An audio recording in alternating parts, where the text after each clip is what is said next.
नमस्कार, मी तृप्ती प्रभू खोत. आज मी तुम्हाला सुधाकर अंभोरे यांची एक कविता वाचून दाखवणार आहे. आत्ताच परवा वटपौर्णिमा झाली आणि बऱ्याच बायकांनी वटाची पूजा केली. पण काही लोकांनी वडाच्या झाडाच्या फांद्या तोडून त्यांची पूजा केली. तर मला वाटतं सुधाकर अंभोरे यांनी ह्यावरच ही कविता लिहिलेली आहे.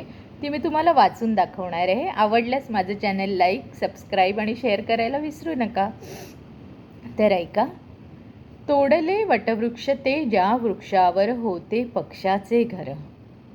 तोडले वटवृक्ष ते ज्या वृक्षावर होते पक्षाचे घर.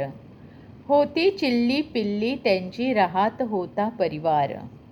होती चिल्ली पिल्ली त्यांची राहत होता परिवार. मानत होते मला मार्कंड ऋषी, चालवली कुऱ्हाड तोडलीत बघा हाड. होती किलबिल फार माझ्या त्या फांदीवर, होता पक्ष्यांचा परिवार.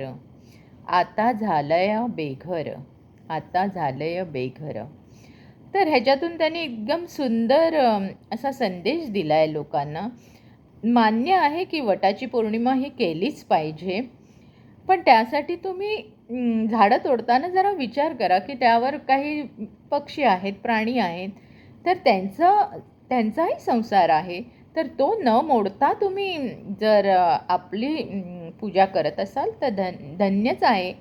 पण दुसऱ्याचा संसार मोडून आपला संसार उभा करणं हे अत्यंत चुकीचं आहे. हे मला वाटतं हे त्यातून त्यांनी सूचित केलं असावं. पण पुन्हा तुम्ही त्यांची कविता ऐकावी अशी मला आशा वाटते. आणि ही जर कविता तुम्हाला आवडली असेल तर माझं चॅनल लाईक, सबस्क्राईब आणि शेअर करायला विसरू नका. धन्यवाद.